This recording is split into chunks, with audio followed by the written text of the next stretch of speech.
we have the poem Music and Folk versus Die by Percy Bysshe Shelley. पर्सी बायशे शैली ये तीन बंदे नहीं, एक ही बंदा है, ठीक है। पूरा नाम क्या है? पर्सी बायशे शैली। और इन्होंने लिखा है ये poem music and soft versus die vibrates in the memory odours when sweet violet sicken live within the sense they quicken and rose leaves when the rose is dead are heaped for the beloved spread and so thy thoughts when thou art gone love itself from around. A very beautiful poem, a very beautiful 8 lines, only 2 stanzas. They are very short poem in secondary English, but the very strong message, a very strong central idea. ठीक है। तो music and soft versus die, मौसीकी जब मधुर आवाजें मर जाती हैं। अच्छा, ये आपके स्टैंडर्ड से बड़े ऊपर की एक नज़र में है, ठीक है। 9th और 10th में जो पढ़ता है वो बच्चों वाली नज़र उस तरह की नहीं है, ठीक है। इसमें फर्स्ट ईयर में भी इस तरह की नज़र कोई नहीं थी। ये वाकई में एक मैच्योर बच्चों की एक पोम है कि जो आपकी एज में या मेरे एज में जिस तरह से जो शायरी होनी चाहिए ना, जो उस तरह की शायरी है। Habit of Canterbury Lucy grey जैसे नहीं, ठीक है, उसमें बच्चों की शायरी उसमें फिर उसको समझते हैं फिलोसफिकल सेंस पर ये पूरी शायरी। सो वे स्टार्ट करते हैं। Music and soft versus die, मौसीकी जब मधुर आवाज़ें मर जाती हैं। सॉफ्ट वॉइसेस मधुर आवाज़ें या नरम आवाज़ें, डाई मतलब मर जाना, म्यूजिक मतलब मौसीकी। मौसीकी जब मीठी आवाज़ें मर जाएं। लिखने वाले हैं शायर पर्सी बायशे शैली। सबसे पहले तो शायर के इंट्रोडक्शन पे आते हैं, ठीक है। पर्सी बायशे शैली इज बिलोंग्स टू, आप सब जानते हैं कि कल मैंने आपको नोट पे लिखवाया था कि he is a romantic poet. Romantic era के शायर, रोमांटिक एरा में 4 शायर हैं, द 4 ग्रेट रोमांटिक्स इनको हम कहते हैं। उनमें से एक है विलियम वर्ड्सवर्थ, एक है पर्सी बायशे शैली, एक है जॉन कीट्स जिनकी पोम लाइन्स फ्रॉम इंडियन है हमारे पास, और एक है लॉर्ड बायरन। लॉर्ड बायरन को लोग पढ़ते नहीं हैं, ठीक है। तो ये 4 शायर हैं कि बायरन हैं, वर्ड्सवर्थ हैं, कीट्स हैं और शैली हैं। ये 4 बड़े मशहूर रोमांटिक पोएट्स हैं, ठीक है, अपने वक्तों के। मतलब बादशाह कहा जाता है, the king of romantic era in चारों को कहते हैं। उनमें से ये हैं पर्सी बायशे शैली। ऑक्सफोर्ड यूनिवर्सिटी ग्रेजुएट थे, ऑक्सफोर्ड यूनिवर्सिटी में तालीम हासिल करते थे। शुरू में at the start he was a Christian, शुरू में ये क्रिश्चियन थे, बट आफ्टर दैट ईसाई थे। लेकिन after that he left his religion, इन्होंने मज़हब अपना छोड़ दिया था और मज़हब छोड़ के ये बन गए थे अथीस्ट। अथीस्ट मतलब दहरिया या नास्तिक जिसको हम कहते हैं, the one who doesn't believe in any God, that is called an atheist. तो शुरू में ईसाई थे, बाद में उन्होंने खुदा पे ईमान उनका हट किया था, अथीस्ट बन चुके थे। क्या communist is something else. Communist तो एक वो है, कैपिटलिस्ट का एक उलट है। सरमाया कैपिटलिज्म है और एक कम्युनिज्म है। इसको हम लोग पढ़ेंगे बर्ट्रैंड रसल के चैप्टर के अंदर, ये रिफ्लेक्शन में। तो कम्युनिस्ट मतलब ये तो एक इकोनॉमिकल एक बैकग्राउंड है। कम्युनिस्ट से रिलीजन का कोई ताल्लुक नहीं है। कम्युनिस्ट देखो, कैपिटलिस्ट क्या सोचता है, कैपिटलिस्ट कंट्री वो होती है जहाँ पर अमीर अमीर से अमीर तर हो जाता है, गरीब गरीब तर हो जाता है। कैपिटलिस्ट वो होते हैं ऐसा मुल्क जहाँ पर अमीर और गरीब का फ़र्क मौजूद हो, कुछ लोग बहुत अमीर हो, कुछ लोग बहुत गरीब हो, इसको हम लोग बोलते हैं कैपिटलिज्म। और वो ऐसे लोग कैपिटलिस्ट कहलाते हैं जो सरमायादार होते हैं, बड़ी बड़ी जागीर जिनकी होती है। तो ऐसे जगह पर गुर्बत दिखती है, जैसे पाकिस्तान के अंदर आप कहीं पर कम्युनिज्म होती है, लाइक चाइना में है, रशिया में कम्युनिज्म है। तो कम्युनिस्ट नेशंस वो होती हैं जहाँ पर अमीर और गरीब का कोई फ़र्क नहीं होता, वहाँ सब बराबर होते हैं। और ज़्यादातर यूरोपियन नेशंस होते हैं, सबके घर एक जैसे, एक ही साइज़ के, एक ही तरह के बने होते हैं। वहाँ के मैनेजर का घर भी 4 कमरे का होगा, बंगी का घर भी 4 कमरे का होगा, that is called communist Nations. तो वो ज़्यादातर जो डेवलप्ड नेशंस है वो कम्युनिस्ट फिलॉसफी पर बेस करते हैं। तो वो एक इकोनॉमिकल बैकग्राउंड है कम्युनिस्ट और कैपिटलिस्ट, वो हम पढ़ेंगे चैप्टर। और अथीस्ट एक रिलीजियस बैकग्राउंड है। अथीस्ट वो इंसान है जो कि खुदा पर ईमान ही ना रखे, who doesn't believe in any god, that person is called an atheist। और अगर ये हटा दो तो थीस्ट बन जाएगा। थीस्ट वो जो खुदा पे ईमान रखता है, जैसे मैं और आप सब, हम सब थीस्ट हैं। और जो खुदा पे ईमान ना रखे वो अथीस्ट है। बहुत सारे लोग अथीस्ट भी होते हैं, ठीक है। मशहूर लोग भी हो जैसे पर्सी बायशे शैली अथीस्ट है, ठीक है। तो और एक अच्छा, अथीस्ट के अंदर भी फिर 2 कैटेगरी आती है, मोनोथीस्ट और पॉलीथीस्ट।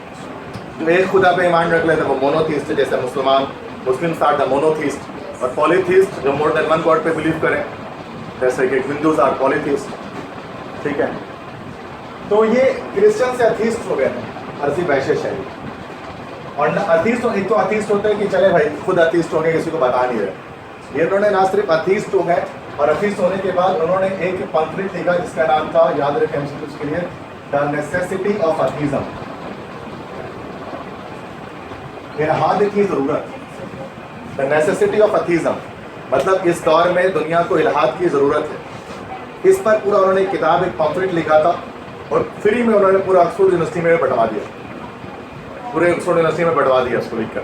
अब जाहिर सी बात है कि ऐसे जो है वो मवाद को छापना और ऐसे मवाद को तशहीर करना ऑक्सफोर्ड यूनिवर्सिटी में भी गलत था, तो उस तरह से उनको एक्सपेल कर दिया गया यूनिवर्सिटी से। मतलब ड्यूरिंग हिज स्टडीज जब ऑक्सफोर्ड में पढ़ रहे थे उसी दौरान उनको निकाल दिया गया उस यूनिवर्सिटी के अंदर से, ठीक है, इस किताब के लिखने पर नेसेसिटी ऑफ अथलीज़म। तो पर्सी बायशे शेली ने उसके बाद क्या किया, उन्होंने उसके बाद शादी की, मतलब जब वो एक्सपेल हो गए उन्होंने बाद एक शादी की अब विद 16 ईयर्स ऑफ गर्ल्स। तो उन्होंने जो मैरिज की 2 शादी की थी, उनकी जो फर्स्ट मैरिज की पहली शादी जो उन्होंने की तो वो एक 16 ईयर्स गर्ल 16 साल की लड़की थी, उससे उन्होंने शादी की पहले फर्स्ट, ठीक है। और शादी के 3 साल के बाद उन्होंने क्या किया, छोड़ दिया अपनी वाइफ को। 3 साल तक शादी रही और 3 साल के बाद उन्होंने अपनी वाइफ को छोड़ दिया, मतलब डिजर्ट कर दिया, डाइवोर्स दे दिया। और उसके बाद जो है वो फिर क्या हुआ कि जो फर्स्ट उनकी जो वाइफ थी उनकी डेथ हो गई, वो मर गई। फिर उन्होंने जो है वो शादी छोड़ा कि उन्होंने अपनी फर्स्ट वाइफ को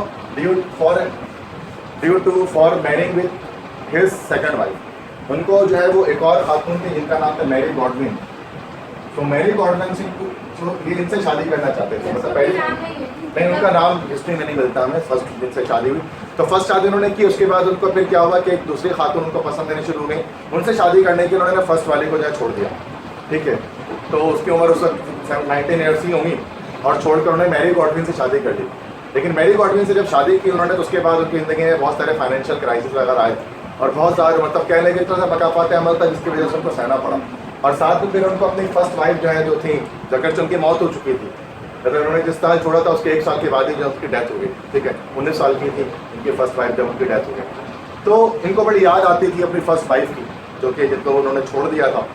तो वो मोहब्बत चूँकि लव मैरिज ही की जो उन्होंने अपनी फर्स्ट वाइफ से की, तो वो मोहब्बत उनके दिल में बाकी थी। और अपनी उसी वाइफ के लिए जब उनकी मौत हो गई तो उनकी मौत पर पर्सी बायशे शेली ने जो है वो एक तरह से एक अफसोस के लिए या फिर गम के लिए या माफ़ी नामे के तौर पे एक तरह से उन्होंने जो है वो ये नज़म पूरी लिखी थी अपनी उस वाइफ के लिए जिसकी मौत हो गई, ठीक है। That is music meant for first time, इसलिए बहुत स्ट्रॉन्ग पोम है जिसमें इमोशंस आपको दिखेंगे इसके, अगर चाहिए सिर्फ 8 लाइन से कोई बड़ी बात नहीं। तो रोमांटिक पोइट्स के बारे में मैंने आपको बताया था कि रोमांटिक पोइट्स जो है वो सबसे ज़्यादा किस इसके बारे में बात करते हैं, ये बात करते हैं ब्यूटी एंड लव, ठीक है।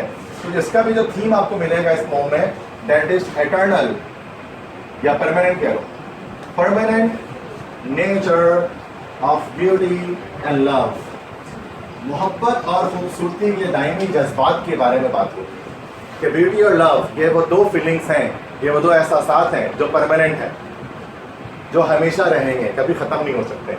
जिसे जॉन कीट्स कहा करते थे कि a thing of beauty is a joy for ever, ठीक है। तो ये 2 चीज़ें, खूबसूरती कभी भी मांद नहीं पड़ती, कभी भी कम नहीं होती, ये टाइम टू टाइम इंक्रीज होती है, जैसे फर्स्ट टाइम में बताया था मैंने आपको, ये बढ़ती रहती है, कम नहीं होती। खूबसूरती की एक खासियत है, जैसे कि my mother is beautiful for me and time by time she is becoming more and more beautiful for me, ठीक है। अगरचे वो बुरी होती जा रही है लेकिन मेरे लिए वो खूबसूरत होती जा रही है। ब्यूटीफुल हैंड्स आपने पढ़ा था जैसे, ठीक है, 9th क्लास 10 में। तो परमानेंट नेचर ऑफ ब्यूटी, खूबसूरती जो है वो परमानेंट है, मुस्तकिल है, ठीक है, कम नहीं होती। और लव मोहब्बत, ये भी वो जज्बा है जो टाइम टू टाइम इंसान का बढ़ता है, कभी भी कम नहीं होता, ठीक है। अब इसके अपोजिट जो ऐसे जज्बात होते हैं जो कि वक्त के साथ साथ ढलते हैं, तो ब्यूटी के अपोजिट में वो मैंने आपको फर्स्ट में ही बताया था, दैट इज गॉर्जियसनेस बताया था, गॉर्जियसनेस जिसको हम लोग बोलते हैं हुस्न, ठीक है।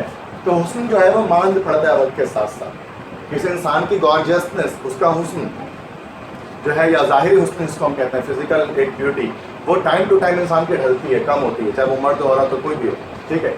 इस तरह से जब हम लव की बात करें, मोहब्बत की बात करें, तो मोहब्बत तो टाइम टू टाइम इंक्रीज ही होगी, उसकी डिक्रीमेंट कभी भी उसमें नहीं आती है, ठीक है। मोहब्बत एक ऐसा जज्बा है जो वक्त के साथ साथ बढ़ सकता है।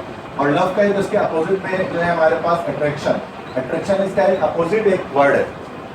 अट्रैक्शन एक ऐसी चीज़ होती है जो इंसान की टाइम टू टाइम डिक्रीज होती रहती है। आप एक किसी एक तरफ तवज्जो तो होते हो लेकिन वक्त के साथ साथ तो तवज्जो कम से कम, अटेंशन कम से कम होती रहती है, ठीक है।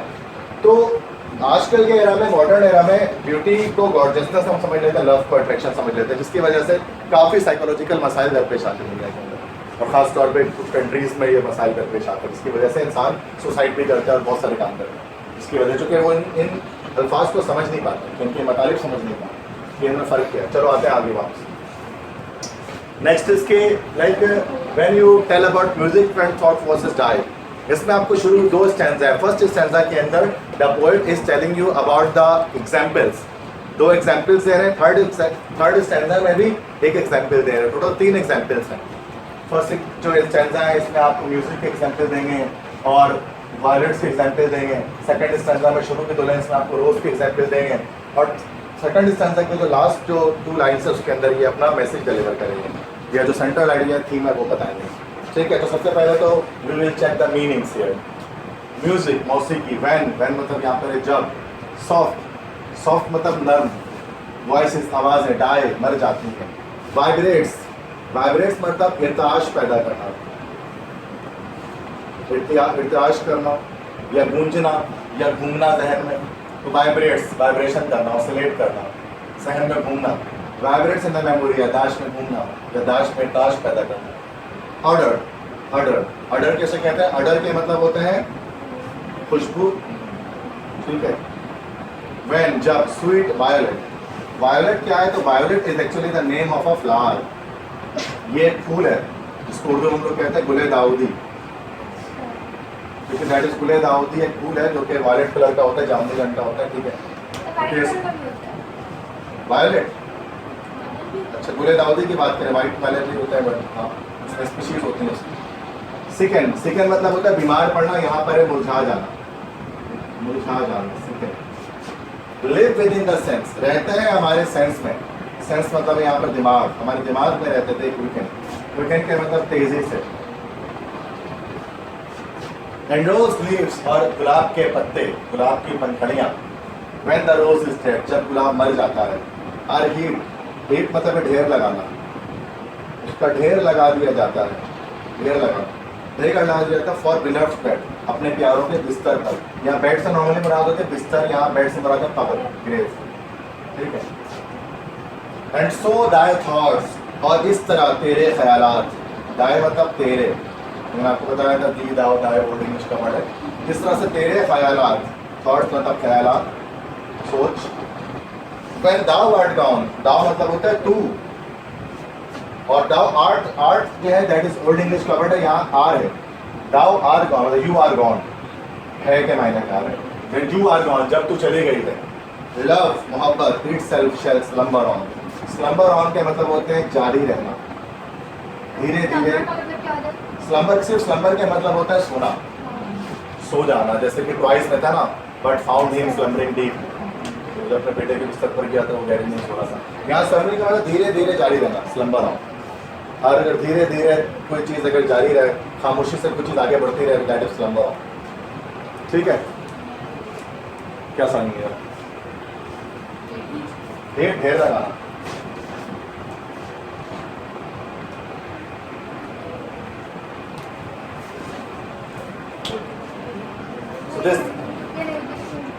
चलो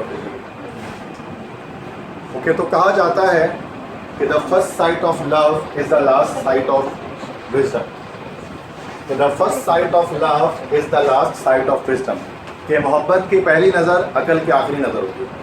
ठीक है, तो that is a very strong line ना, कि whenever anybody falls with love with anyone, then it is the last sight of wisdom. Because if it is purely a love, then you will lost your wisdom. उसमें अकल का भी काम नहीं होता। ठीक है, फिर वो कहते हैं दिल से उसको डायरेक्ट वो कनेक्शन होता है। इसी चीज़ के बारे में एक नज़र यहाँ पर हम डिस्कस कर रहे हैं, जरा समझना है कि म्यूजिक पॉइंट्स ऑफ वॉसेस गाय, ये मौसीकी जब नर्म आवाज़ें मर जाती हैं, वाइब्रेट्स इन द मेमोरी, वो हमारे जहन में ताश पैदा करती हैं। ये एक यहाँ पर एग्जाम्पल हो गया कि जब अगर आप कोई सॉन्ग सुन रहे हैं, you are listening to a song, आपने एक सॉन्ग सुन रहे हैं, एक मीठी आवाज़ के एक सॉन्ग सुन रहे हैं, उसके बाद क्या होगी, तो सॉन्ग को आपने बंद कर दिया, स्टॉप कर दिया, बंद कर दिया। ठीक है, उसके बावजूद, बंद होने के बावजूद वो जो आवाज़ होती है ना मौसीकी की, वो आपके जहन में गूंजती रहती है, ताश पैदा करती है। आप सुना, आप फिर भी सुन सकते हो, अगर से म्यूजिक आपने बंद कर दिया है लेकिन आप गूंज रही होती है आवाज़, आपके कानों में, आपके मेमोरी में वाइब्रेट कर रही होती है। लग रहा तो होता है कि भाई वो मौसीकी अब तक जारी है। तो जिस तरह से मौसीकी बंद होने के बावजूद, मौसीकी के मर जाने के बावजूद, कि जो हमने स्टॉप कर दिया तो मौसीकी मर गई, लेकिन उसके बावजूद वो आपके जहन में जिंदा रहती है। बिल्कुल odours when sweet violet sicken, live within the sense that again. इस तरह से जब मीठे गुले दाऊदी के फूल, मीठे खुशबू वाले गुले दाऊदी के फूल जब मुरझा जाते हैं, तो उनकी खुशबू हमारे जहन में देर तक कायम रहती है।